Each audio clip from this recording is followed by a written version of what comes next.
Azerbaijan की तरफ से पाक स्पेशल फोर्स की एंट्री।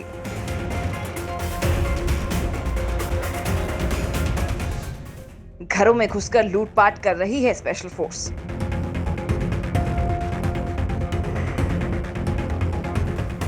दोस्तों, पिछले कुछ दिनों से अजरबैजान और आर्मीनिया के बीच संघर्ष काफी उग्र होता जा रहा है। लगातार रिहायशी इलाकों पर गिरती मिसाइलें लोगों की जान ले रही हैं। दोनों के बीच जारी संघर्ष में रिहायशी इमारतों को निशाना बनाया जा रहा है। इस बीच दोनों देशों के बीच एक बार फिर संघर्ष विराम की कोशिश हुई है। आर्मेनिया और अजरबैजान ने नागोर्नो काराबाग को लेकर जारी तनाव के बीच एक बार फिर आधी रात से संघर्ष विराम समझौता लागू करने की कोशिश की।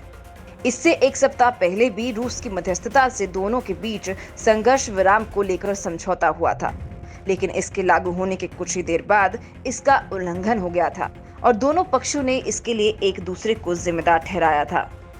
आर्मेनिया अजरबैजान के बीच युद्ध विराम का ऐलान तो हो गया है, लेकिन ना धमाके रुके और ना ही आम नागरिकों पर हमले।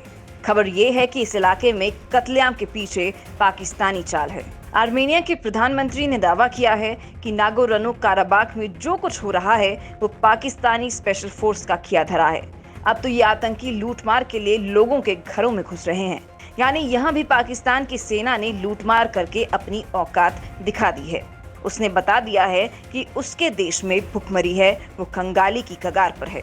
दरअसल इस विवाद को हवा आर्मेनिया के प्रधानमंत्री निकोल के एक बयान के बाद मिली थी। उन्होंने 15 अक्टूबर को रूसी समाचार एजेंसी को दिए एक इंटरव्यू में कहा था कि तुर्की की सेना के साथ मिलकर पाकिस्तान की स्पेशल फोर्स आर्मेनिया के खिलाफ नागोर्नो काराबाग में जारी लड़ाई में शामिल है।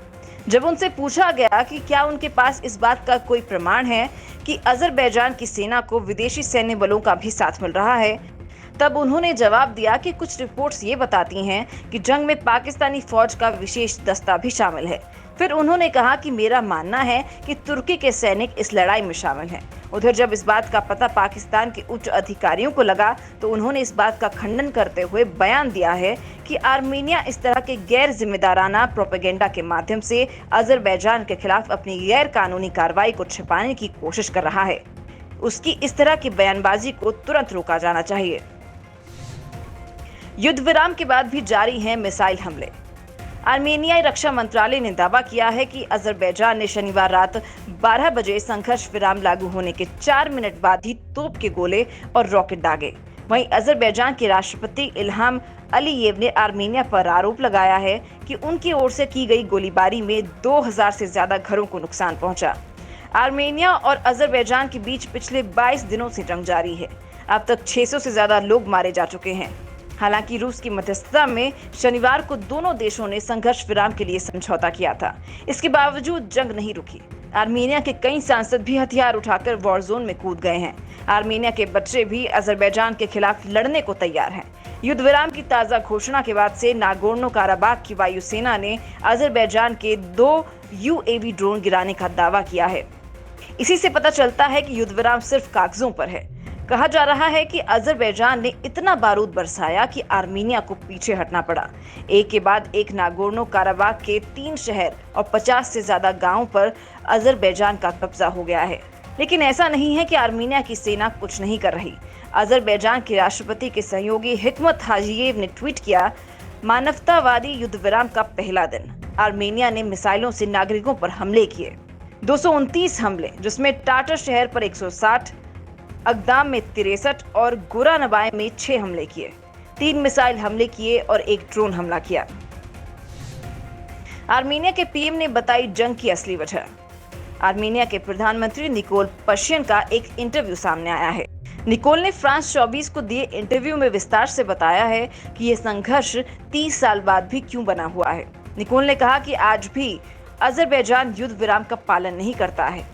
ये अजरबैजान सहित पूरे क्षेत्र के लिए गंभीर परिणाम पैदा कर सकता है। निकोल ने बताया कि 100 साल बाद तुर्की वापस दक्षिण काकेशस के लिए आया है ताकि वो आर्मेनियाई लोगों के खिलाफ अपनी नरसंहार नीति जारी रख सके। लेकिन इसका एक बहुत ही विशिष्ट लक्ष्य है, क्योंकि दक्षिण काकेशस में आर्मेनियाई तुर्की की उत्तर पूर्व और दक्षिण पूर्व में अपनी विस्तारवादी नीति को लागू करने के रास्ते में अंतिम अवरोध है। दरअसल आर्मेनिया रूस का मित्र राष्ट्र है। यहाँ रूस का बेस भी है, इसलिए रूस दोनों देशों से इसे रोकने की अपील कर रहा है, जबकि तुर्की अजरबैजान का खुलकर समर्थन कर रहा है। अजरबैजान में ज्यादातर लोग तुर्की मूल के ही रहते हैं। उधर तुर्की और पाकिस्तान में अच्छे संबंध हैं। ऐसे में पाकिस्तान पर आरोप लगे हैं कि पाकिस्तानी स्पेशल फोर्स अजरबैजान की सेना के साथ मिलकर आर्मीनिया से लड़ रही है। हालांकि पाकिस्तान के विदेश मंत्रालय ने इससे इनकार कर दिया है।